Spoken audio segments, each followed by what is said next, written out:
રજૂ કરીશું. નાટકનું નામ છે ડુંગરનો બેરું. ચાલ આપણે નાટક નિહાળીએ. રંગલી રે ભાઈ રંગલી આવી, રંગલી આવી રે ભાઈ રંગલી આવી, રંગલી આવી રે ભાઈ રંગલી આવી. નાનાને નાના નમસ્કાર, મોટાને મોટા નમસ્કાર, દાદાને દાદા નમસ્કાર, પતલાને પતલા નમસ્કાર, નાના નાના બધા છોકરાને નમસ્કાર નમસ્કાર નમસ્કાર. રંગલા, અરે ઓ રંગલા, તું ક્યાં સમજાવે છે? આ બધા છોકરા ક્યારની તારી રાહ જોઈ રહ્યા છે. આવરે આવ. ઓ રંગલા રાજા, તારા વિના સૌ સુના, ભાઈ તારા વિના સૌ સુના. તા થૈયા થૈયા તા થઈ. લાંબો ડગલો મૂછો વાકડી, શીરે બાગડી, બોલ બોલતો તોડી તોડી, જેલ જમીનો ગુજરાતી. એ આવ્યો આવ્યો આવ્યો, એ આવ્યો આવ્યો આવ્યો, રંગલી તારો રંગલો આવ્યો. એ આવ્યો આવ્યો આવ્યો, સાથે વાત મજાની લાવ્યો, સાથે વાત મજાની લાવ્યો. તા થૈયા થૈયા તા થઈ. એ મજાની વાત તો સંભળાઈ દે છે. સાંભળાવી જ છે તો સાંભળો. રવિ ડુંગરની દોસ્તી છે, કાન દઈને સાંભળો. બહુ જૂની વાત છે, મને સૌ ધ્યાન દઈને સાંભળો.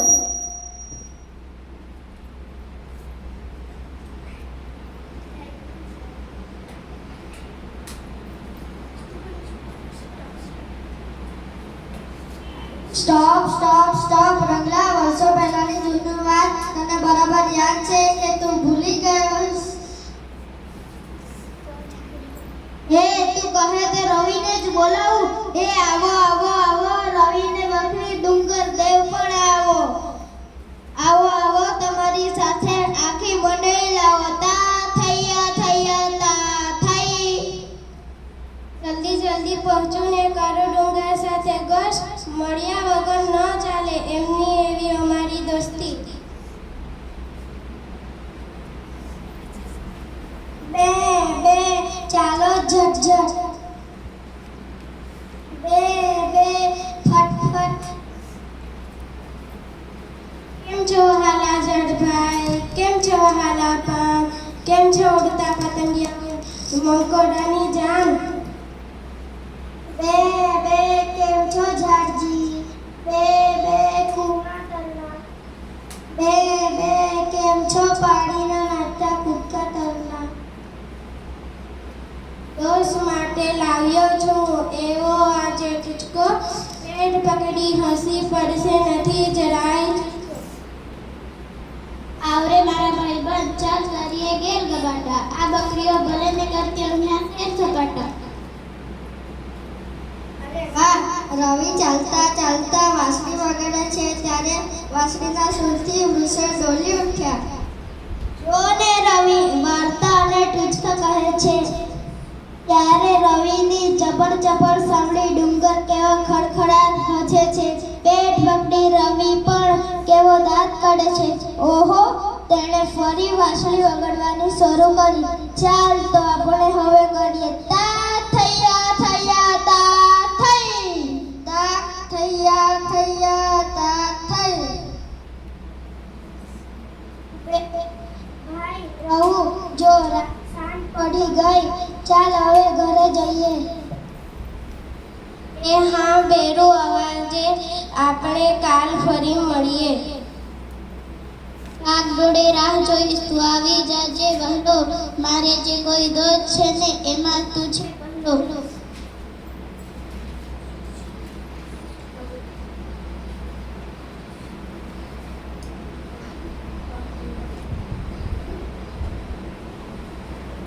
વાહ ભાઈ વાહ, ભારે બાકી દોસ્તી. તે રંગલી, ડુંગર અને રવિ કેવા હાથ મિલાવી તાળી દઈને બાગ ભરી છૂટા પડ્યા. હાને ને રવિ તો જો ઘરે જઈ બહેનો સાથે લખોટી રમવા લાગ્યો. આ તેના બા બાપુ આવ્યા લાગે છે, તો ચાલ એમને મળીએ અને કરીએ. તા થૈયા થૈયા તા થઈ.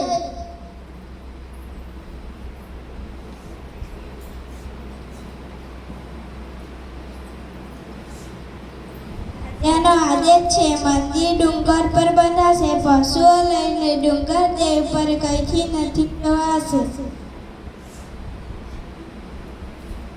અરે જો ને બિચારા રવિનું મોં લટકી ગયું છે. ભારે કરી રજાએ તો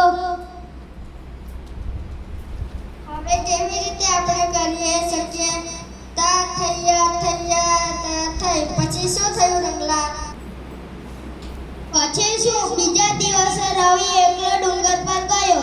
તારા પર તો મસ્ત મોટું એક મંદિર હવે ચણાશે. બકરીઓ લઈ હવે મારાથી અહીં નહીં આવે. આવું કોણે કહ્યું તને? તું સપનામાં તો નહીં ને? એવું તને કહેનારો અહીંયા આવે તો નહીં ને? બસ તું તો ગામ આખો ને ડુંગર દેવ કહેવાશે દુનિયાભરમાં. પછી તો ભેરું તું તારા નામ ગોર. નથી લાગતું મને કે મારે નામ કે મંદિર જોઈએ. મને જોઈએ તું ને તારી કસ્તી કાયમ હોય એ.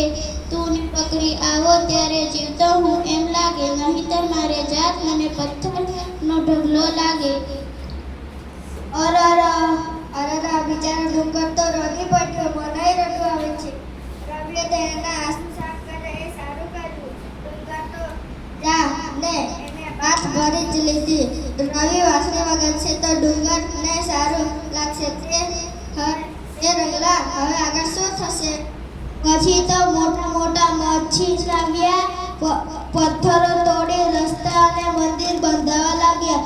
મસીની ઘર ગડારીથી પંખીઓ તો ધ્રાસકા પાડતા. રવિ તો ડાળખીઓ જ લઈ જતો. રાજાના બાંધકામમાં મંત્રી એ તો વૃક્ષો જ કાપી નાખાવ્યા. બકરીઓ જેનું થોડું પાણી પીતી એ વહેતા ઝરણા બાંધકામને લીધે અટકી ગયા. થોડાક મહિના રવિ ગામને બીજે છેડે બકરી ચરાવવા જતો. ક્યારેક ચોરી છુપી ડુંગરને મળવા પણ જતો. વાંસળી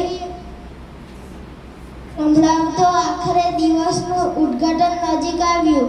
રવિ આગલા દિવસે ડુંગરને મળવા ગયો. બસ પ્રાર્થના કર કે તારી પાસે રોજ હું આવું. મારા પર તું છોડ, બધું એ જોઈ લઈશ હું સારું.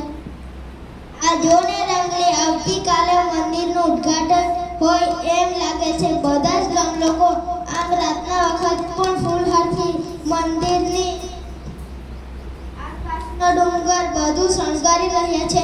બિચારો રવિ પહેલા તો તે ઘર ઓટલે બેસી ચંદ્રની ચાંદનીમાં નહતા ડુંગરને ટગર ટગર જોઈ રહ્યો હતો.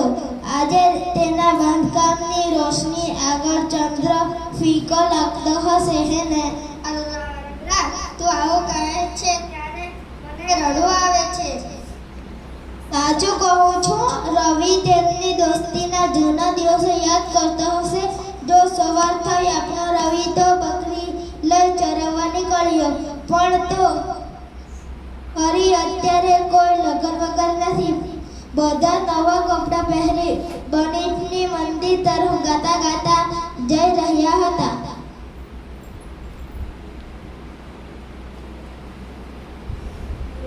દેવનું ઈસલાપન આજે વગડા સરદાય નાચો ગાવો ઝૂમો સો કોઈને સૌને હું વધાય. ચલો આપણે કરીએ. તાત થયા. આગળ શું થયું તે તો સાંભળ. જો આ સૌ મંદિર પાસે પહોંચ્યા. અચાનક ડુંગર હલતો હોય એવું લાગ્યું. મંદિરમાંથી કોઈના રડવાનો અવાજ સંભળાયો. બહુ ચકલ વકલ જોઈ રહ્યા હતા. અરે મને તો બીક લાગે છે. રાત્રે મંદિરમાં હાયલા કોઈ ઘૂસ્યું લાગે છે. કોઈ હસે દુખિયારું કે કાળ આવ્યો છે. કોણ રડે છે? કાળો અંદર ઘૂસ્યું છે. સારા કામનો વિધન આજે કેમ બન્યું છે? રાજાએ તપાસ કરાવી પણ સૈનિકો મંદિરમાંથી કોઈ મળ્યું નથી. પણ રડવાનો અવાજ સંભળાયા જ કરે છે. ડુંગર હલતો હોય એમ પણ લાગતું નથી. એ જો ડુંગર પરથી ગબડતા પથ્થરો જેવો ખડખડાટ અવાજ આવ્યો અને મંદિરમાંથી રડવાનો અવાજ તો વધુ મોટેથી સંભળાવા લાગ્યો. અરે આ લોકો તળે તો બધું દખલ થઈ ગયું. અવસર આજે નહીં ઉજવાશે, દેવો રૂઠ્યા છે. ઉપાય સૂચવે પંડિતજી, કેમ દેવો રૂઠ્યા છે? નમસ્કાર.